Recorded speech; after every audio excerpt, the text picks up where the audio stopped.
Period. Yeah, they tell you, they got documentaries out talking about how the police, hear them talking about, we're going to go out here and violate people's rights, and it's all on tape, so it's out there now, you know what I'm saying? So, I mean, it's like that one guy, I was like, what's the one documentary that got out, I see on YouTube, this European got out called When to Shoot a Cop. I like that documentary because it's real, you know what I'm saying? It's like, yeah, because cops can commit crimes on you, pull guns out on you, shit. Yeah, if you got to do what you got to do, because it's, you ain't gonna let a cop commit crime on you.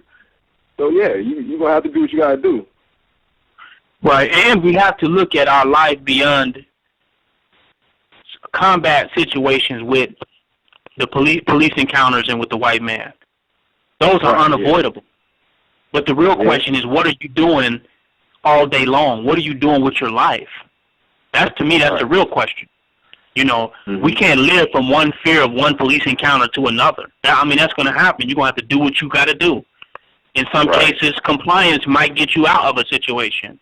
In some situations, the protection and security of others will mean that you will have to fucking fight the police. You'll just have to do that. If you love your people and, you love safety and you're about self-preservation enough, then you're going to have to fight back. So it depends on the situation. In America, we want to escape these different types of situations. But the real question is, what are we doing in the meantime? How are we fighting white supremacy as a whole? Not how we're sitting terrified at how we know we're statistically going to end up in some type of combat confrontation with the police state. Most people are just overwhelmed on that. They can't believe that we're at warfare. To me, if you don't expect, it's like being in Vietnam. If you don't expect the Vietnamese to run up on you, then you don't know what time it is. You expect that. But the question is how are you preparing and building to destroy his world and his reality in the meantime? And I think some people, out of their fear, put overemphasis on those unique combat situations where they have more power if they use the rest of their day as a weapon against the white man. I think in a person's life, you'll probably spend a total of, 5 hours in police confrontations on the streets. So what are you doing with all the other time against white supremacy? You can't support white supremacy over here and then fear that you're gonna end up with them over there. If you destroy it everywhere, you destroy it everywhere. You follow? Right.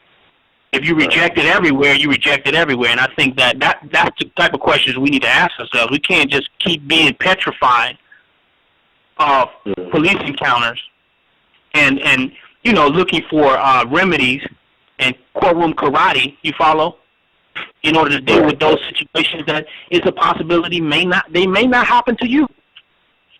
You may not end up in that the police gonna kill you situation, but that doesn't mean you don't have any obligation to the security of your race as a whole. So some of that police encounter security is fear. It's totally fear-based. Right. And if you're a warrior and you're a revolutionary, man, you can't wait till a warfare moment. Well, we got to quit calling ourselves revolutionary. Why are you so afraid? The warrior lives to go to war.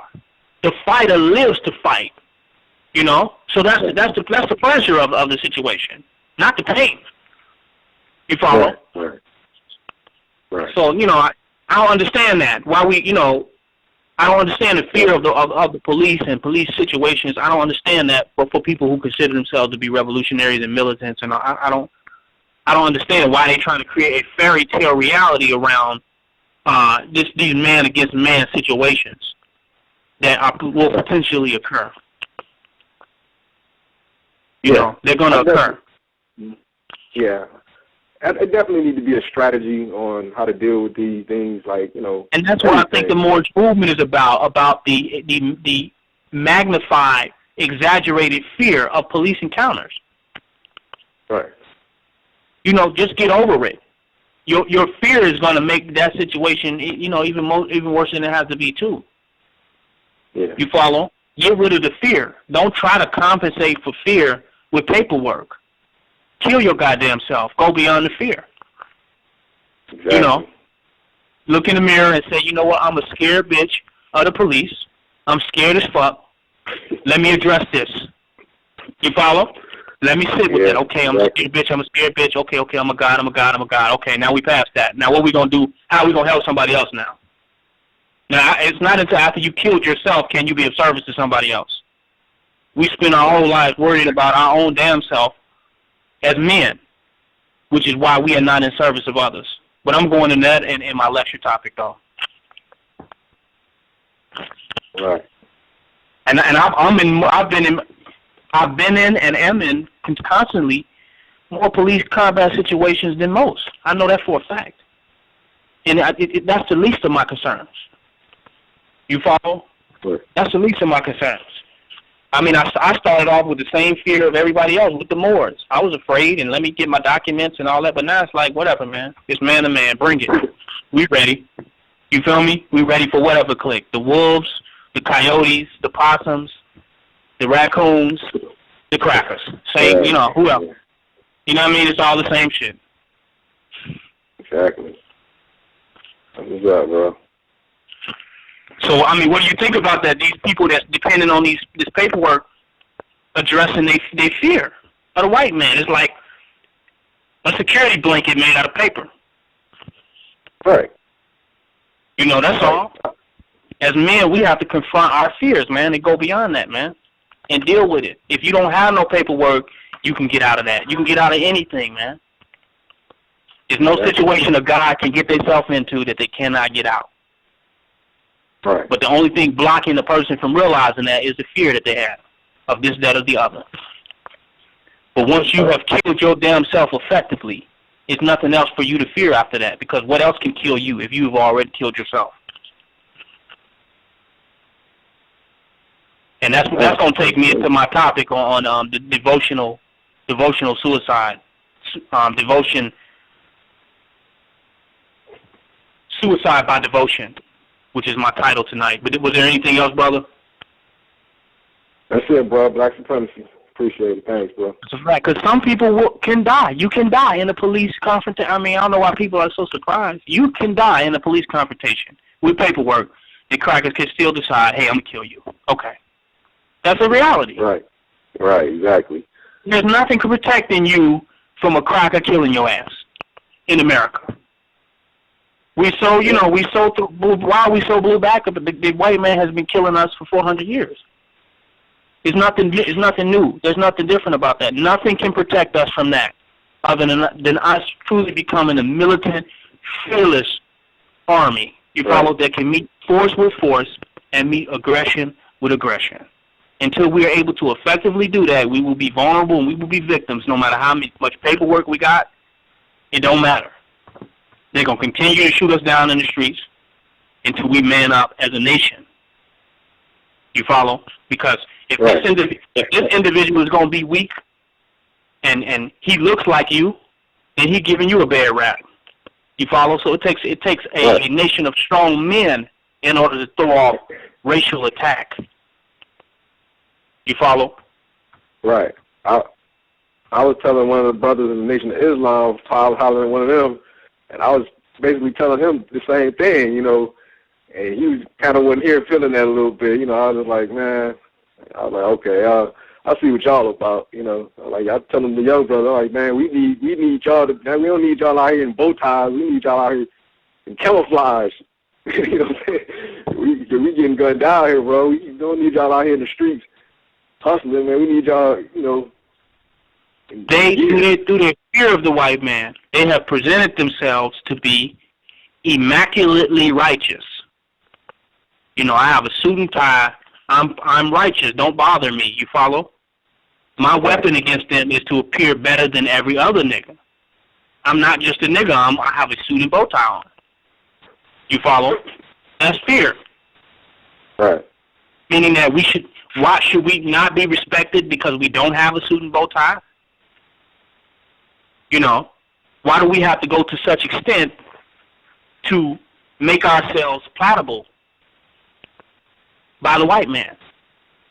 You know, because we are afraid of him. But when they start shooting them now in suits and in bow ties, then you'll see a different vibration coming up out of the mosque. Like when the mosque in the UK was raided. They raided a mosque in the UK. The police ran up in there talking about they had marijuana in the mosque in the UK. They was appalled. You know, we're so righteous, and you know we live by the Quran. You know we don't sell any drugs. The white man don't care whether you sell drugs or read the Quran or not. Okay, the white man can't see a righteous black man. All he can see is a nigga. Okay. And the only thing that makes you appear righteous is that you can dress yourself up in a way relative to those that are around you. If you make yourself look better than those that are around you, then maybe you won't get picked out. But if you go if all black people wore suits, then you'll be seeing some bloody-ass suits and bow ties. You follow? Right. That's a fact. So the tactic is make myself look different and better than other black people so I won't be victims of what black people go through. Don't change the stigma. Don't fight the oppression and the racism against black people in general, but try to make myself look better and different from other black people as a weapon of protection. Right. And I think that's a wise strategy if you're planning something that's going to help all black people while you are camouflaging yourself. You just basically some form of spook that's set by the door. But if you're just trying to save yourself and you're just trying to do for self, then we have another problem on our hands. You follow? Because you don't care about the general safety of black people as a whole. You just care about if you're safe. Will they mess with you while you're selling your bean pies? Will you be okay while you're selling your flannel cars? You don't care about the safety of the general population of black people. Exactly. Right. Not saying I'm condemning them, because I understand that when you're dealing with a race of people that don't want to wake up and realize who they are, it makes people sometimes become more self-centered and more selfish. Right. But at the same time, we can't get lost into that because that's not nationalism. Nationalism is concerned for the entire nation, not just for self. Not doing for self, doing for nationhood. You know, and doing for self being a collective concept, not an individual concept. Right. You know, but a lot of them manipulate the do for self concept on the individual level when it's really meant on a collective level. Means that our race must do for self, not a whole bunch of individuals out there just doing for themselves. That's called individualism. That's the American way. Good.